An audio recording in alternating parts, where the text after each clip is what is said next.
La vaste salle d'audience n'a jamais été aussi pleine. Les rescapés et les proches de victimes se serrent les uns aux autres dans une ambiance électrique, loin du grand silence du premier jour.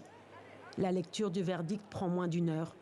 Salah Abdeslam, principal accusé, le seul poursuivi en qualité de co-auteur des attentats, est condamné à la perpétuité incompressible, la peine la plus lourde prévue par le droit français, une peine rarissime. Larmes et soulagement pour les parties civiles. La justice, elle vient évidemment réparer l'innommable, mais en réparant, on ne revient pas en arrière. Et donc avant de penser l'après, je vais déjà digérer le fait que quelque part on a fini une première boucle. Maintenant, il faut penser la suite. J'espère quand même pouvoir conjuguer le mot victime au passé. Tous les autres accusés ont été reconnus coupables.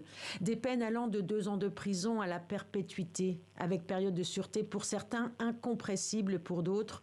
Dans le box, ils étaient 20 à être jugés. La défense reconnaît un verdict mesuré qui a su prendre en considération les explications des uns et des autres. Des sanctions qui, disent les avocats des accusés, font preuve d'humanité. C'est pas parce qu'effectivement on a autant de douleurs, de sang et d'innombrables victimes, 132 morts et des centaines de blessés, que ces individus qui ont comparu avec ces charges-là étaient tous des monstres et qu'ils étaient tous dénués d'humanité. La Cour a fait la part des choses. Et ça signifie que l'œuvre de justice a été accomplie et il faut le souligner encore une fois. 10 mois de procès, 3 jours de délibération et maintenant, quelle réparation? Déjà, la plupart des victimes ont eu la possibilité de s'exprimer et d'exposer leurs douleurs et leurs souffrances, allant même dans des recoins où ils ne souhaitaient pas mettre les pieds.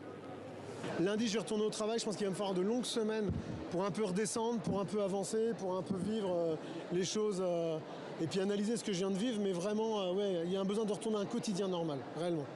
Les portes de la cour d'assises spéciale se referment. Les victimes et leurs proches souhaitent désormais tourner la page. Plus de 6 ans après les attentats du 13 novembre, la justice, pour eux, a été rendue.